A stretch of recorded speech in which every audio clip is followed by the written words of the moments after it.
Well, welcome to another program of the Monroe County History Club. My name is Michael Carter.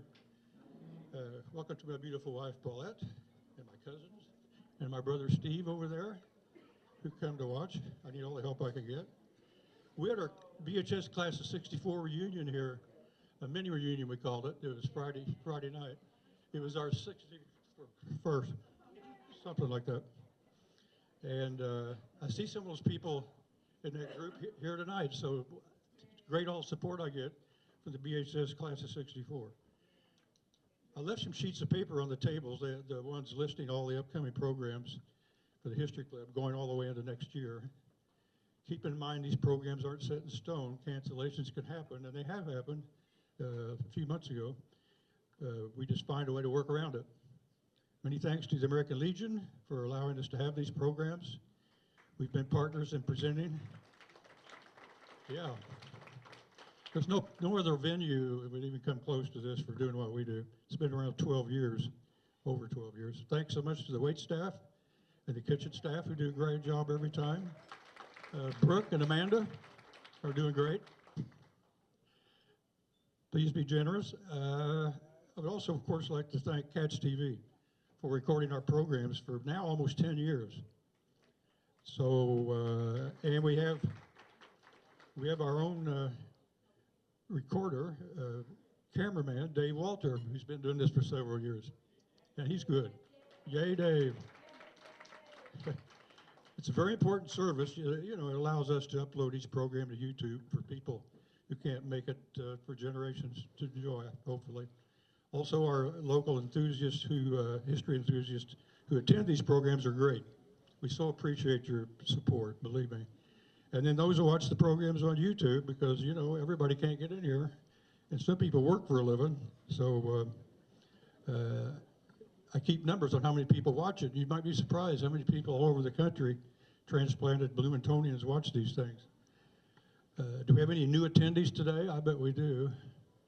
Well, anyone who wants to get on our regular mailing list, you know, somebody that doesn't like social media that much or whatever, we email out, you know, invitations every month. So if you want to do that, you can leave me your email address.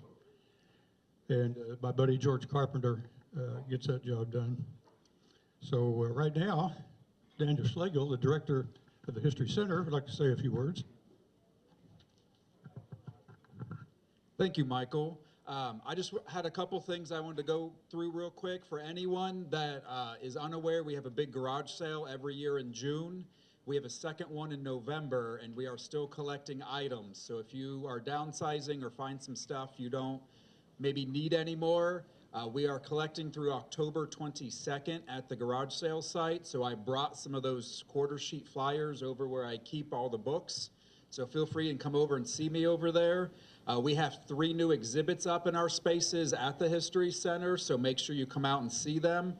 One is about lantern slides. It's brand new, just opened last week, I believe, or so-ish. So it's not a very old exhibit. We also have historic neighborhoods up through the end of the year. And then we also have Violetta, an immigration story, and it opens tomorrow, so you can be some of the first people to come out and see it if you wanted to learn about that. And then the opening is on Saturday, so the opening reception. So there'll be free food, and there'll be, you can see the exhibit, so a good deal there. We also have our Dearly Departed coming up in mid-October. We partner with the city, and we do tours of Rose Hill Cemetery. So if that's something you are interested in or know someone that might be interested, we have some flyers over here. Our new educator, Luke, if you just want to wave your hand real quick. Luke Anderson's going to be doing a lot of outreach and education for us, so please make sure to stop by, say hi to him, or come to our events where you can meet Luke and see the great stuff he's doing. And then, oops, I almost forgot. We also have Picture Perfect, a new exhibit that's opened, and it's about the 75-76 IU basketball perfect season. So make sure to pop over and see all about that. And then the very last thing I had was Resilience. Their next play is coming up this Thursday through Sunday. There are still tickets for sale, so feel free to come over and ask me. I'm happy to sell you some, or we're always happy to see you come visit the History Center. So stop by and see us. Otherwise, I have a lot of books For anyone that doesn't know, IU's doing really well in football, so we have some books about IU over there and the Cinderella Ball when they went to the Rose Bowl last, so feel free to come over and see us. Thank you. All right, Daniel. Yeah, we're booked, well, about a year ahead here. So I don't know, it's a lot. We'll see what happens with all those. He mentioned the picture perfect about the IU basketball team. Actually, next month, October, we're going to do a program about that by Rod Spa. I'm going to show a lot of photos from that year. And we've got stuff like the history of McCullough School down the road, and just a lot of good stuff. But today, our main speaker is Larry DeMoss, Ellisville guy. He was born and raised in Hamilton County, but came down to Monroe County eventually, went to IU.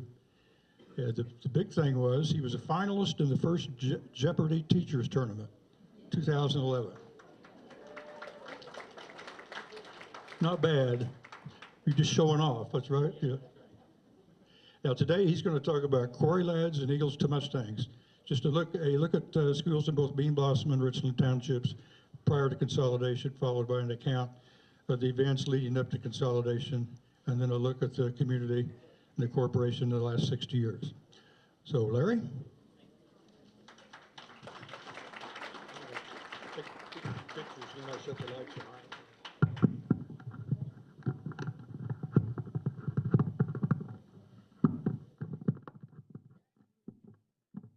Well, thank you, Michael.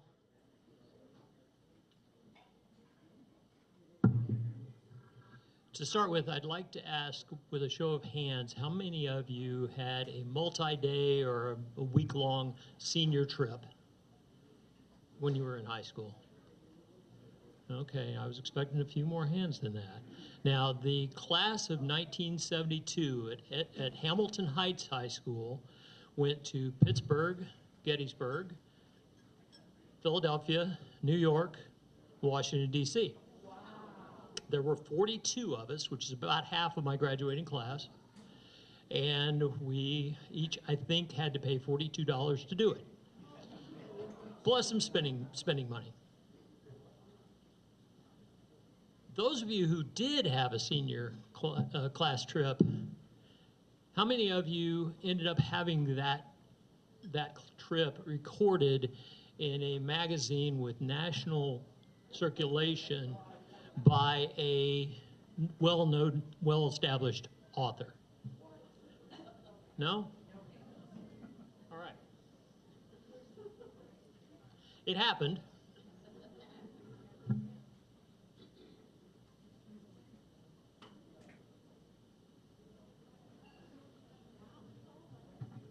The New Yorker.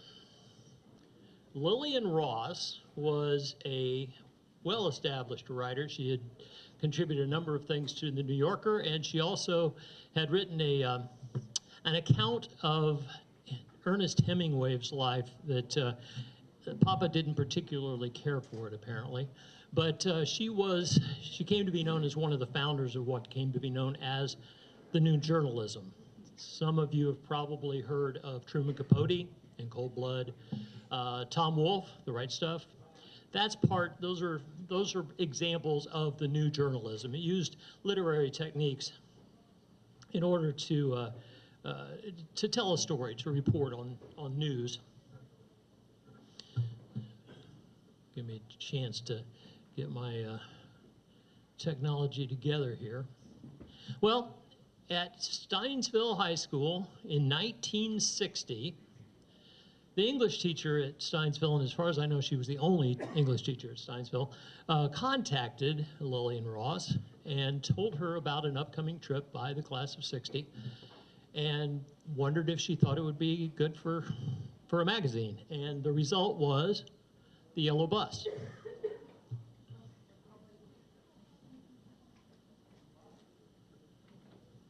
Now this is the class of 60 in the Quarry in the 1960 yearbook, and the people that are named there, that is actually a quote lifted from the article.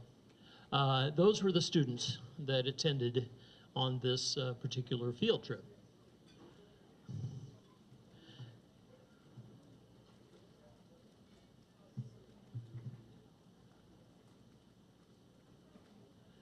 Lily and Ross made arrangements to interview a number of the people who went on the trip, and she put together the article that appeared in the August 8th, 1960 edition of the New Yorker. Now,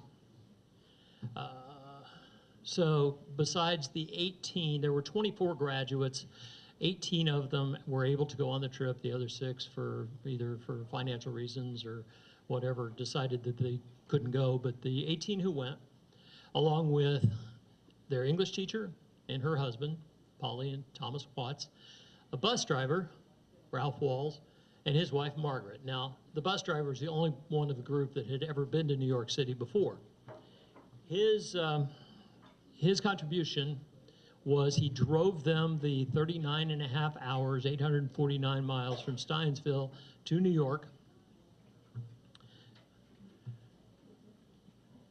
And they took the class treasury of $957.41, along with each of them had spending money of about $50. And he offered that they should stay at the Hotel Woodstock on West 43rd Street near Times Square, and where to eat, Hector's Cafeteria around the corner from the hotel. And then he said he was going to bed. Now, they stayed in New York for 2 full days and 3 nights. And they decided, among other things, they decided they would take tours. The first night, they took a subway out to Coney Island. The next day, they decided to take a tour and on a bus, and they took a vote and decided that they would wait until the next day to go to the Empire State Building. But they took the tour, and among other things, they went to Liberty Island and the Statue of Liberty.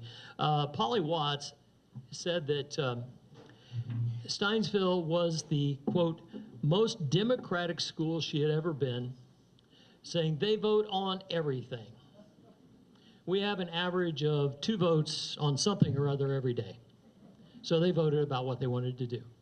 And after the first night's trip to Coney Island, they voted to take a tour of New York, and they ended up going to a tour of New York, and they ended up going to the Statue of Liberty. And there's a quote that is from the class president, Jay Bowman. He was determined that he was going to do it. Mrs. Watts, by the way, said that it was too much for her because of claustrophobia. I think he was exaggerating when he said there were 40,000 people in front of him.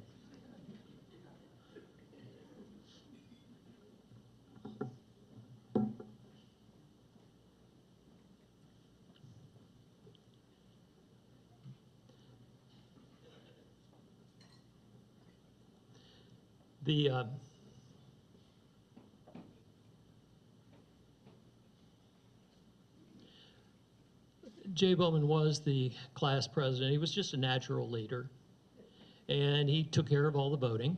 And Lillian Ross, later on, she interviewed a number of the travelers, and she put together her article from those interviews. She reported dialogue about how the students found their experience in New York. Some of them, they found New Yorkers to be rude. They found them to be always in a hurry. Even things like going to a restaurant felt alien, and not to mention expensive. Albert Worthen, and unfortunately, Mr. Worthen was killed in action in Vietnam about eight years after this trip. But he is quoted at the end of his first meal, his first New York meal. He said, "My ma cooks better than this." His companion, another classmate, Larry Williams, told Miss Ross, "Man, you can keep this New York. This place is too hustly. Everybody's pushing, no privacy. Man, I'll take the big boy back home anytime." And I suspect most of us are old enough to remember the big, precious big boy. after the article was published, it drew mixed reviews from the people on the trip. Some people felt that it portrayed them as being a bit unsophisticated and naive. Others found it was very well balanced and accurate, but it was unquestionably unique. For my talk today, I want to talk to you a little bit about the historical background on the two townships that comprise the Richland-Bean Blossom Community School Corporation. Beginning with the Bean Blossom Township and some of the subjects, which is the home of the subjects of the Yellow Bus. Now, most of you probably know Monroe County is divided into 11 townships, and in the upper left in blue here, we've got Bean Blossom Township, which extends from, this is the White River near Gosport, and this line, those of you who are familiar with 46 going from Ellettsville towards Spencer, that line right there is just about Flatwoods Road. Some of you may have noticed Rick's small engine or the solar panels, the solar farm that sits off to the left of 46 as you go into Spencer. That's real close to the township line. And then Richland Township, whoops, is south and goes down. This point, this corner right here is almost exactly 2 miles west of where we are sitting right now. So just a little bit of Bloomington falls into Richland Township, but mainly when you talk about Richland Township, you're talking about Steinsville, or Ellettsville, and if you talk about Bean Blossom Township, you're talking about Steinsville. Now,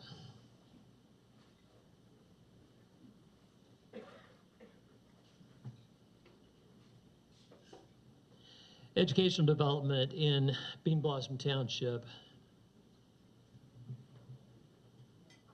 from the beginning up to the 1960s. We'll work on that for a little while, and then we'll go to Richland Township. But first, we got to do just a little bit of history review. Most of us in Indiana history class learned about the Northwest Ordinance. It included a provision that divided all the counties into townships, and each township consisted, almost all townships consisted of 16 sections, and one of those sections was set aside to support public education. When Indiana celebrated statehood a few years later, 1816, Indiana effectively had one school district for every township. After the General Assembly acted in 1821, they thought it would be a good idea to divide all the townships into 4 school districts. So effectively in 1822, Indiana had over 3,600 school districts. Supposedly, that meant they were all supported by the proceeds from that one section. But there was no taxation report or support, and so they relied on tuition, which was often out of reach for most pioneer families. The way that it developed in Richland Township, or in Bean Blossom Township, we had a series, a collection of at least 19 one-room schools throughout the early 1800s, well into the 1900s, and you can see the names there. The picture in the middle is actually the Steinsville one-room school. The names of the schools are familiar to people who live in the area, either from family names, but many of them are still around, or they're preserved in road names. Woodland, Texas Ridge, those are roads that you can visit today. But those are some of the 19 schools that I was able to find during the 19th century. Now the next slide is going to show you the stone building that lasted well into the 20th century, and this was Fairview School. Fairview School was proud to be the 1924 one-room basketball champion in 1924. So, legislation granted townships power to collect property taxes to support the schools. However, it required a referendum, and progress was slow. When the referendum was held in 1849 to establish tax-supported schools in Bean Blossom Township, the voters voted against it, 112 to 59. The result was common throughout the state, especially in rural areas. The only township in Monroe County that voted in favor of the tax-supported schools was actually Perry Township. But that continued for a while, and then down the road in Corydon, the legislature was doing their work, and they finally decided that it was time to figure out a way to support schools more directly. And so they came up with a funding formula. And Steinsville's first school was not built until 1905, but the idea of a tax-supported school started to sound a little more attractive to the people of Steinsville because things were changing. Limestone, of course, took off as the major industry, and the railroad came through. And so the first Steinsville public school was built at a cost of just over $7,000. Maybe they should have been a bit more superstitious because it was dedicated on Friday the 13th in 1935, or I'm sorry, in 1905. So remember that, 1905, but Friday the 13th. The top picture here is the first Steinsville public school, the high school. And the one on the bottom is after an addition from 1928.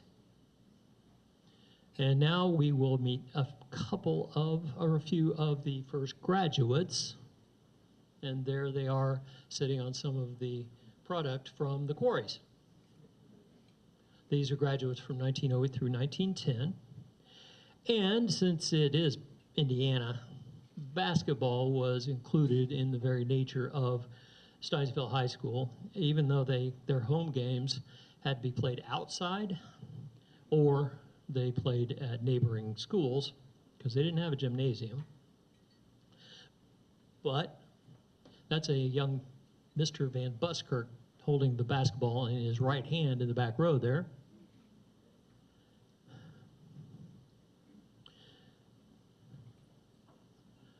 The idea of the Quarry Lads was fairly straightforward.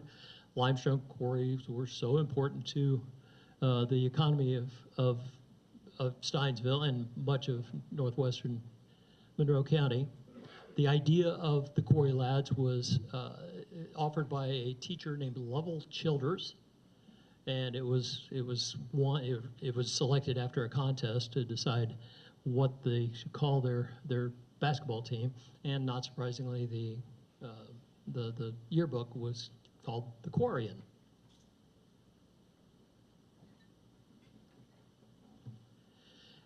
Now, they weren't all Quarry Lads, though. This is the 1928 girls basketball team. The Quarry Lads never could quite get over the hump to win a sectional championship, but they did still have some notable moments. In the tournament, Frank Crismore, in the 1927 Steinsville team, was assigned to guard a player at Martinsville in the first game of the Martinsville sectional in 1927. Martinsville ended up winning that game 30-6, and the man that he was told to guard was John Wooden. And Martinsville appeared in 3 consecutive state championship games. They won it all in 1927. Chris Moore also talked about playing games outside. And when the weather didn't cooperate, they would move their practices inside a vacant building on Main Street in Steinsville, where he said, quote, "The ceiling was about 4 feet above the rims." Now, Steinsville did have some notable success. In 1931, they actually won the Monroe County basketball championship, defeating Bloomington in the championship game. And I couldn't find a picture of that team, but I do have a picture of the team 2 years later, the 32-33 Quarry Lads.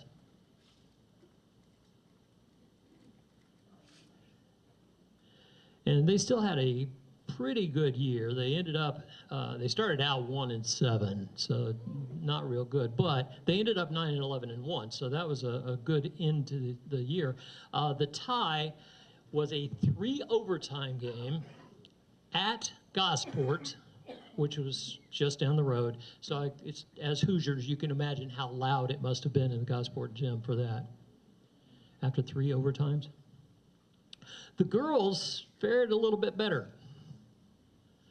They had a much larger team, a veteran team. I'm not sure what the significance of the different colored shirts are, but apparently the coach is in the middle of the back row. She is Miss McDaniel. And they had a very good record. They ended up 7-2-1. They split their 2 games with Unionville and their 2 games with Salisbury. They beat everybody else except Quincy. And Quincy ended up in a 2-2 tie. Not sure who scored the 2 points. Now, the next man I'm going to introduce you to must have had some interesting talents. He is identified in the 1933 Quarry as Stimulator. I taught English for 32 years at Edgewood High School. There are a number of times, especially when I was teaching grammar, that I would have liked to have been able to call on a stimulator.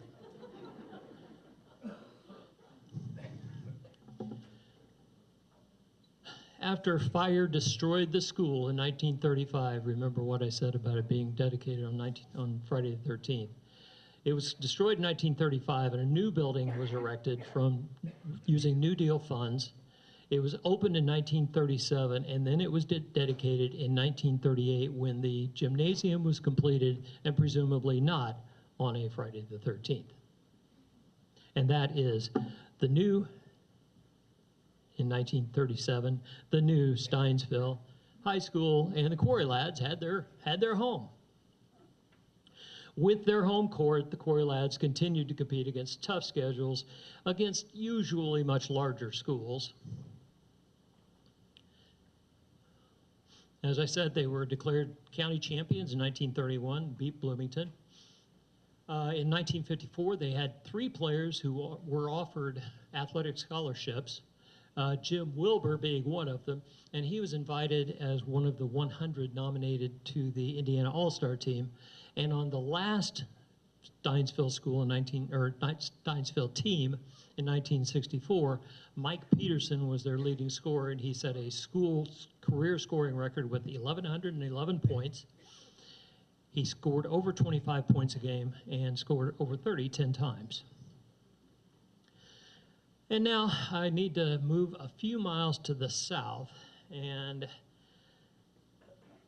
I want you to meet an influential pioneer settler in Richland Township, and his name is James Otto Parks. Now this, I apologize for the graphics, you might be able to make out, but this is actually from an interview that was republished 50 years later in the Ellisville Journal. And Mr. Parks was born in 1781 in North Carolina. When he was 30 years old, he traveled with his family and moved to Indiana. And he ended up having a varied career. He was a state representative, a county councilman, and for a while he was Monroe County Superintendent of Schools. The abstract of my house reveals that it was the land that it sits on was originally deeded to James Otto Parks in 1817, shortly before Monroe County became a county, and not long after Indiana became a state. And I live adjacent to the Edgewood campus, and so it's likely that the current Edgewood schools sit on that tract of land that he got from the federal government. Throughout the 1800s and well into the 20th century, each county in Indiana had a single school superintendent. Superintendents for individual school districts gradually displaced that over the years, and I don't know if there are any counties that still have single county superintendents other than the counties that have just a one school system, such as Owen County or Brown County. And Parks's contributions were varied, and he had a long and colorful life. As it shows you, he was known as Uncle Jimmy. A teacher at Ellettsville High School actually interviewed him when he was 97 years old, so in the 1870s, or 1880s rather, and then 50 years later the journal republished it. But he ended up dying at 101 and a half years old, so yeah, but quite a guy.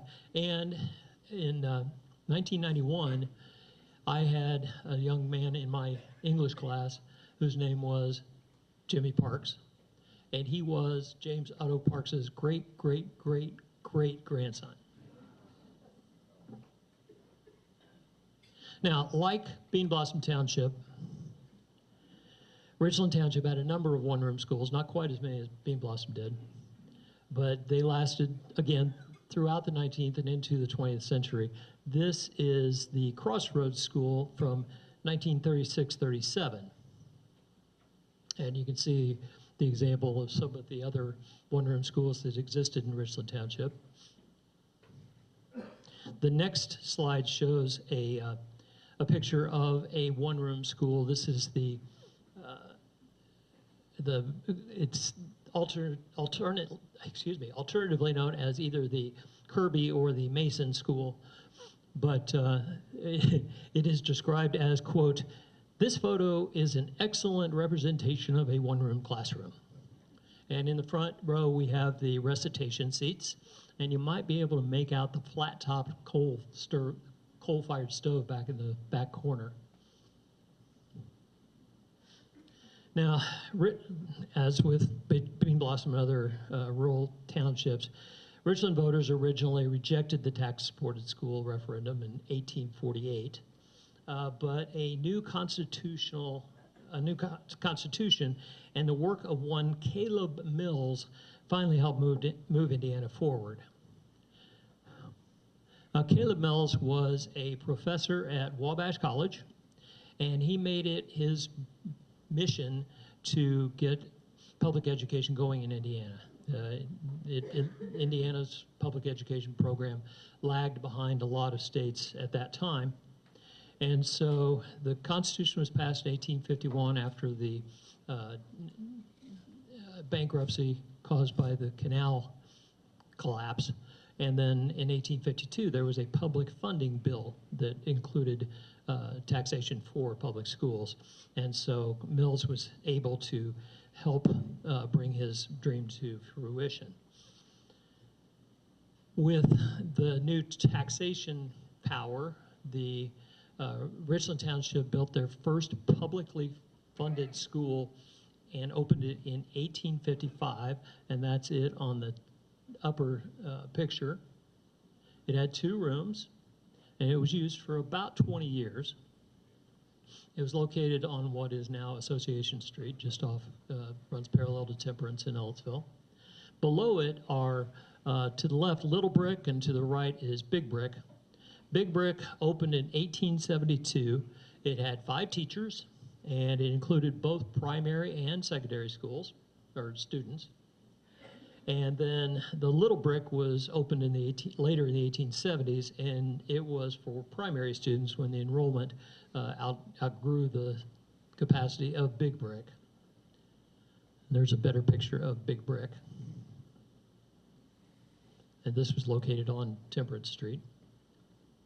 But by the 1920s, the time had come to replace the big brick, and so a new building was constructed on the west, way out on the west end of town, and that is today Ellettsville. Well, it was Ellettsville School, Ellettsville High School, and today it is Seven Oaks. And it had a gymnasium that was the home for the Golden Eagles.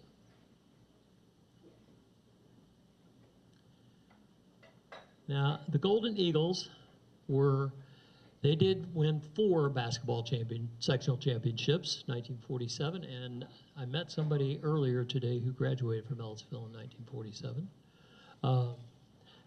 They also won in 1950 and 1952, and their final championship in 1961. This is the 1947 team. Those 47 Eagles were runners-up at the Wabash Valley Tourney, which used to be a huge tourney. It had over 32 teams. It's still going, but it's got 16 teams now, but it used to be a huge mid-season tournament. They ended up as the runners-up that year, and they avenged a regular season loss to University School on their way to the sectional title. And they won their first regional game, beating Quarry by 1 point, and then losing by a single point to Terre Haute Garfield in the regional championship. But you can see this is the last 2.5 months or so from the Wabash Valley tournament on till the end of the season. During the sectional, they had to beat Eminence, University, Bloomington, and then Martinsville. Their last sectional championship was 1961. They were coached by a guy named John Holmes, who you can see in the back there, and a junior named Vern Pfaff was their leading scorer.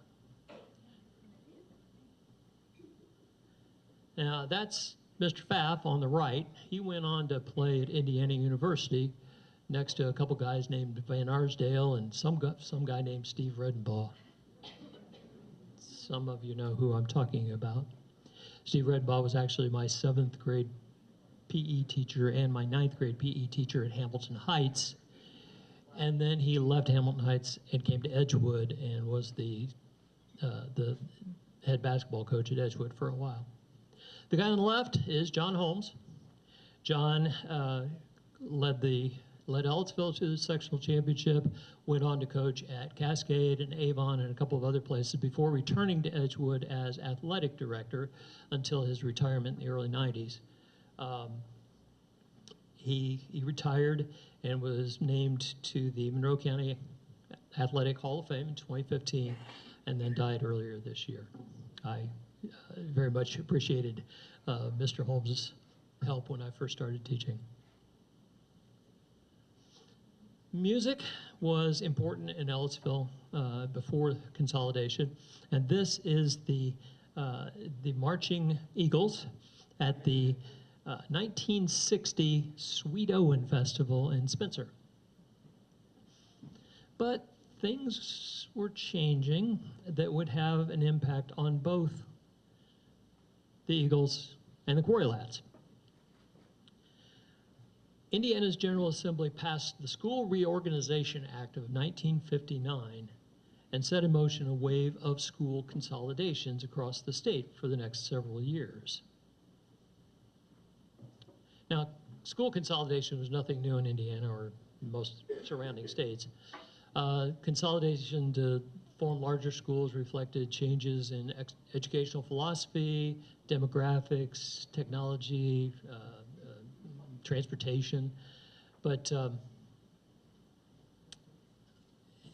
at the end of the Civil War, Indiana public school students went to school for an average of 68 days. By 1900, that was up to 149 days. And in 1897, Indiana made education compulsory for all children ages 8 through 14. There was a 1907 law that encouraged consolidation, but it didn't have a mechanism to require it. And so many schools, many one-room schools stayed in operation through much of the 20th century. It took 50 years really for everything to fall into place. In James Madison's The Indiana Way, between 1890 and 1920, over 4,000 one-room schools closed in the state of Indiana, but there were still a lot of them left. Each county was required to put together a report on the situation of schools in their county, and so Monroe did what they were supposed to do, and they created a report that was called A Comprehensive Plan for the Reorganization of School Corporations in Monroe County, Indiana, submitted by to the State Commission for the Reorganization of School Corporations in Indiana, May 1961. The report called for the creation of a single county-wide school system. There were hearings that followed the report. There were a lot of people that did not think a single county-wide school system was a good idea. It set off a flurry of activity among some of the leading citizens in northwestern Monroe County, that being Bean Blossom and Richland Townships. Two of them were the trustees of the two townships, Mr. Miles and Mr. Brown, and along with others. And there were various thoughts. Some of them just wished to preserve the unique identity of the community. Others just didn't want to be a part of the rest of Monroe County or anything to do with Bloomington. And some of the prominent citizens that supported, this is by no means a comprehensive list, but some people like Lindsay Hayes, Joe Regal, Quentin Ellett, and the publisher of the Journal, Mr. Morris Enright. Some of you remember Mr. Enright. He was a delightful man, later to be known as Mr. Ellettsville. The trustees took the first steps by forming a school board. And in addition to the two trustees, they selected a 38-year-old graduate of Steinsville High School, who was at this point a resident of Ellettsville. His name was Winfield Dick Jacobs. Some of you may be familiar with him through his activity as a referee, sports official. He is a member of the Indiana and Monroe County Hall of Fame as a referee. Anyway, he joined the other two, and they became the board for the Richland-Bean Blossom Metropolitan School Unit, and they got to work. One of the first things they did was they filed suit. They signed a resolution and they sued to stop the one-unit school system from taking effect. There was a referendum held, and it was overwhelmingly rejected by the voters in Monroe County. Second proposal came around. It suggested a school district that would include just Perry and Bloomington townships, and another school system that would include all the other townships in Monroe County. That didn't exactly sit well with what the RBB folks had in mind, so they just kept working. And the new board took office on July 1st of 1964. The Journal, as I mentioned before, it was very active in support of having a separate school system for Richland-Bean Blossom. I will not say that it was unbiased journalism. Mr. Enright had a very clear idea of what he wanted, and he was a prolific writer. They continued the debates and the suits. The work at the state level continued for a while, but the trustees decided to go ahead and let contracts for a new high school. for $130,000. I have the current superintendent and another board member from Richland-Bean Blossom in the room with me. I think it would be accurate to say we could not build a classroom for $130,000 today. But there it is. As it works out, the 1964 would be the last graduating class for Steinsville and Ellisville high schools. But it wasn't quite a done deal at this point. But now the Monroe County History Center recently had an exhibit that featured high school corduroys. And the next picture I want to show you, here is the final graduating class of Ellisville High School, wearing some of them wearing their cords.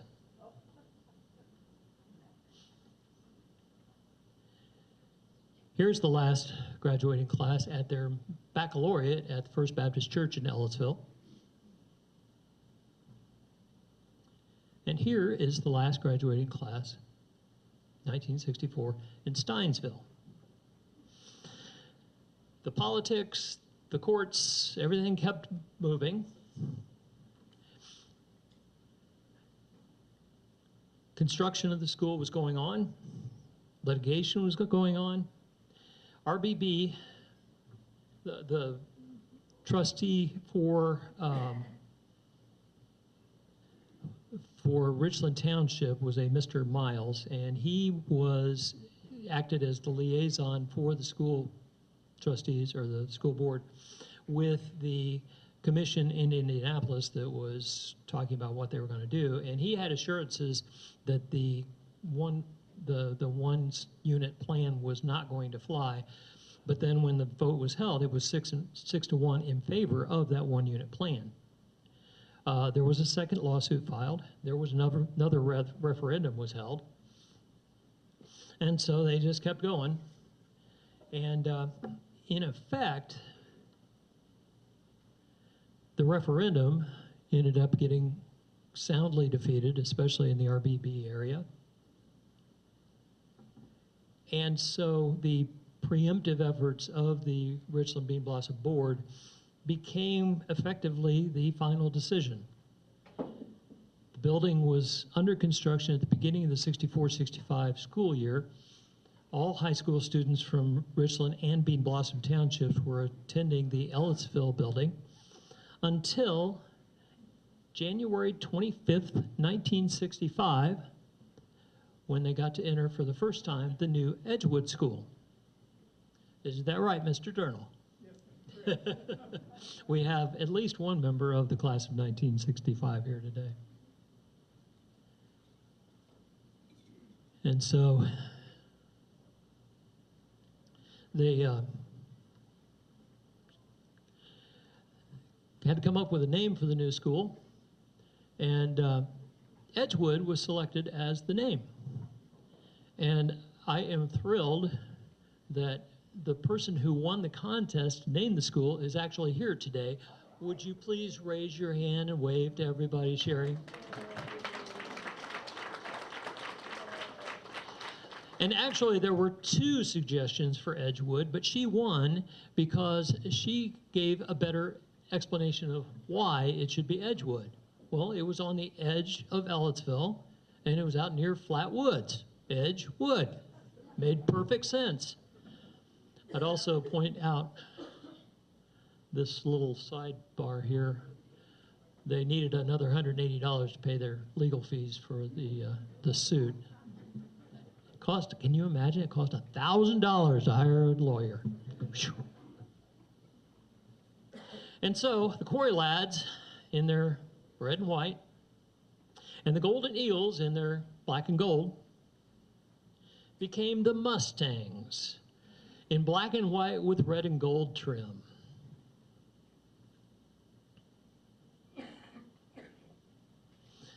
Again, they had a contest to decide what the name should be. The fact that it happened in the 64-65 school year and the fact that Ford had just released a Mustang, I am sure is completely coincidental. The first class at Edgewood, first graduating class from Edgewood, included a number of members who would contribute a lot to the community for many years. I've gotten a chance to meet and talk to a few of them. Dan Rary has been a prominent realtor in the area for some time. Jerry Cravens would serve on the RBB school board for a number of years and continues to this day as a member of the holding corporation for the building. And in attendance with us today is Mr. Jimmy Durnall, who, after serving in the Navy, had a distinguished career with the Indiana State Police, and now serves as the chief of police in Ellettsville. And for the last 25 years, he's been on the Richland-Bean Blossom School Board. So thank you, Mr. Durnall.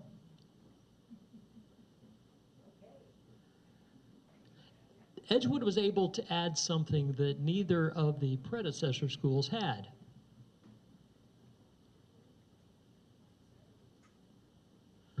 Football. Now, some of you may have had this experience, but if you're starting a new football program, it takes a little while. They took their lumps for several years.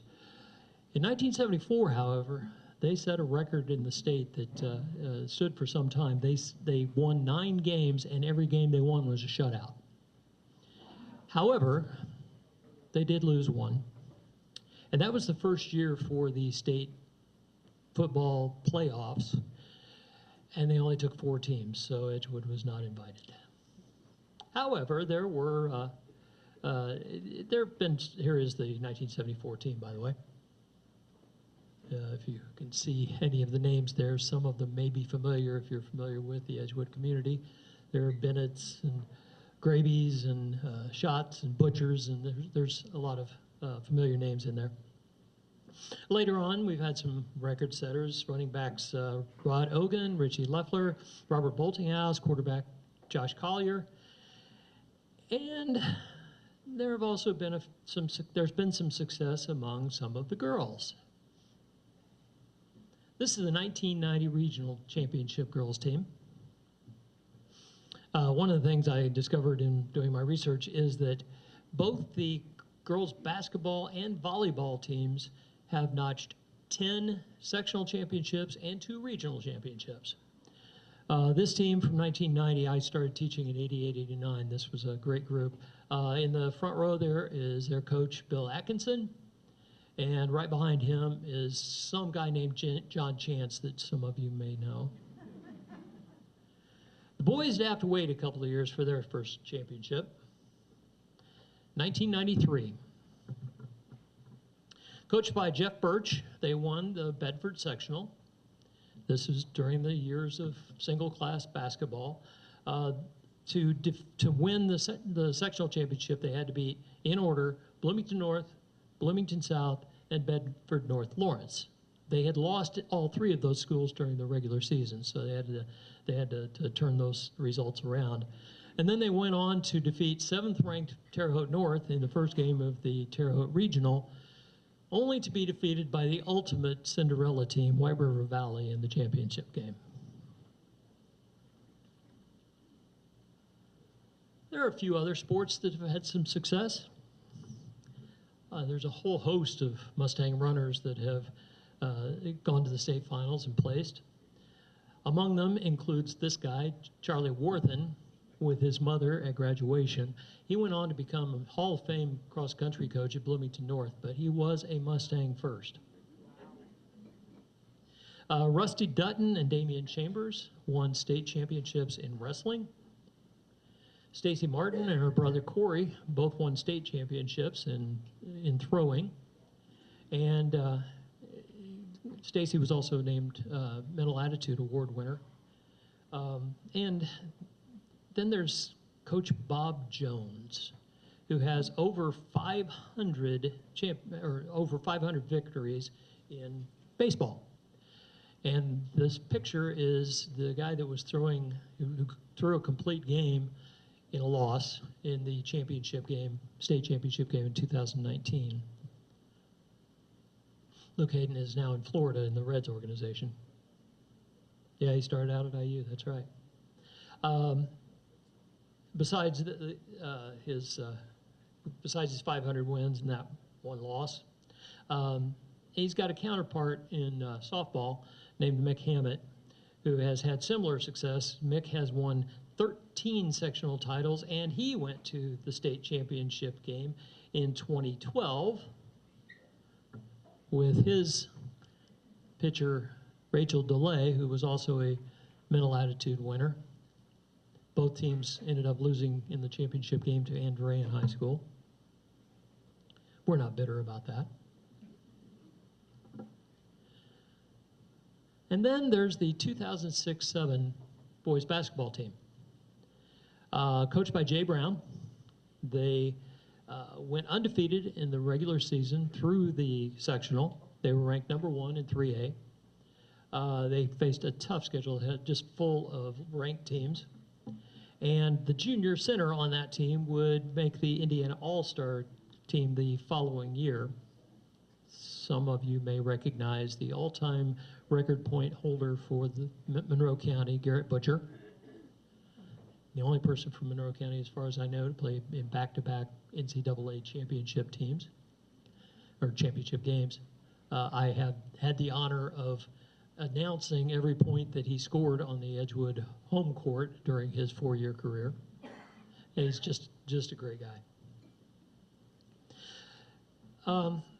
In addition, Edgewood has had academic success, including the first Lilly Scholarship winner in 1998. She went on to become the North Carolina Teacher of the Year a few years later. A trio of Wells Scholars, including a guy who last year was named the Pro Bono Attorney of the Year in Indiana. A couple of state championship teams in academic Super Bowl. But we really can't talk about Edgewood High School without mentioning music. Verna Slickard, there in the middle of the front row, started Music Warehouse in 1976, and they've been a perennial favorite ever since. This is 10 years later at the Beech Grove Invitational, where they were champions. They've won all kinds of trophies, and they continue under the direction of Brian Paulson. There's nothing official yet, but they will be having a 50-year celebration next spring, so stay tuned for details about when that happens. And there's another group, a music group at Edgewood, the Marching Mustangs. Near and dear to my heart, I am happy to tell people that the first time that the Marching Mustangs made the ISMA state finals, the very first note was played by my son. Yeah. It was a timpani roll, and so he hit the timpani. But they made it in 2000, and they've made it 18 more times since then, the last 18 in a row. They won the championship in 2018, and then they've won it the last 3 years, 22, 23, and 24. This photo is from last November's performance at Lucas Oil Stadium. And if you get a chance to see their show this year, Transients, they're on track to win another one. But I know there is a question on everybody's mind right now.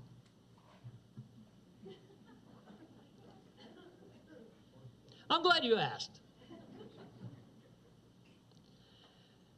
Now, while not everybody was thrilled when the article was published in 1960, the yellow bus unquestionably it serves as a historical marker for Steinsville High School and for Bean Blossom Township.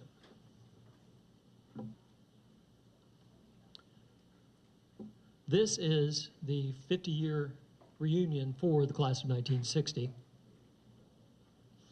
The senior trip had been a tradition at Steinsville for a number of years and other Indiana schools, but only the Steinsville class of 60 was so prominently showcased. For the 50-year reunion in 2010, Jay Bowman, class president, he reached out to the author, Lillian Ross, and invited her to attend. She was 92 at the time and just didn't quite feel up to it. But she did send a nice note in her decline. But she lived for another 7 years, died in 2017 at the age of 99. Bowman himself continued to demonstrate his leadership skills. He had a long and award-winning career with the National Security Agency. I had the opportunity to talk to him on the phone. He's a wonderful person to talk to. I learned that his older brother, Jack, was the superintendent of Monroe County Schools from 90 to 94. His younger brother was a basketball star, graduated a year after Jay. But I'd already mentioned Albert Worthen, who was killed in action in Vietnam in 1968. There was an Ina Huff in that class on that trip. Well, she got married and became Mrs. Summit and taught at Ellettsville schools for about 20 years, and I got to meet her and work with her for quite some time.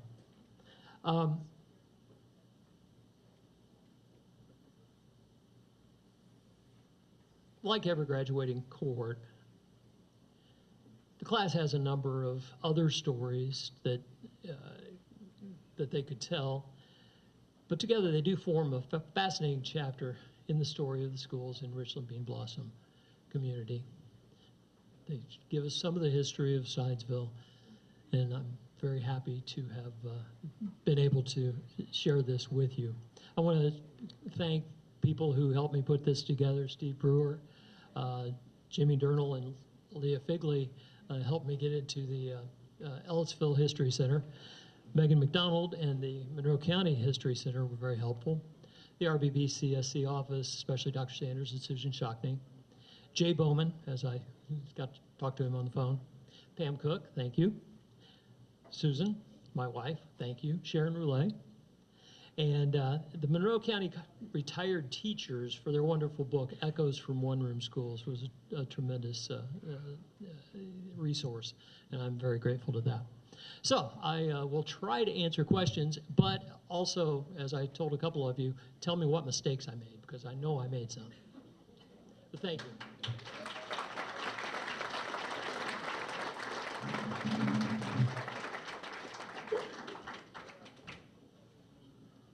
Any questions? Yes? What were the names of the people, the pro bono attorney and the woman who did The Teacher of the Year in North Carolina was Beck Strain, and Beck Spriggs now. And the pro bono attorney is Mike Gastineau.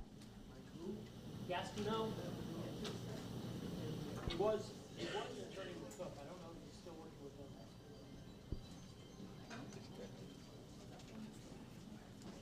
Anybody else? Oh, there's some. Yeah.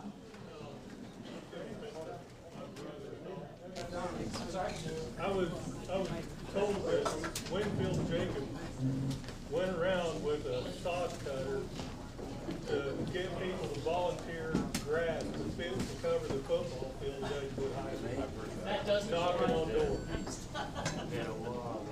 Yeah, the Jacobs brothers definitely were part of it too. Okay. Well, thank you all. It's delightful that you came. I want to thank you for highlighting the arts at that school system, in addition to sports, because the arts have affected a whole lot of kids that have come through that area of our county, and I'm eternally grateful as a parent of 3 Edgewood grads. I'm very grateful.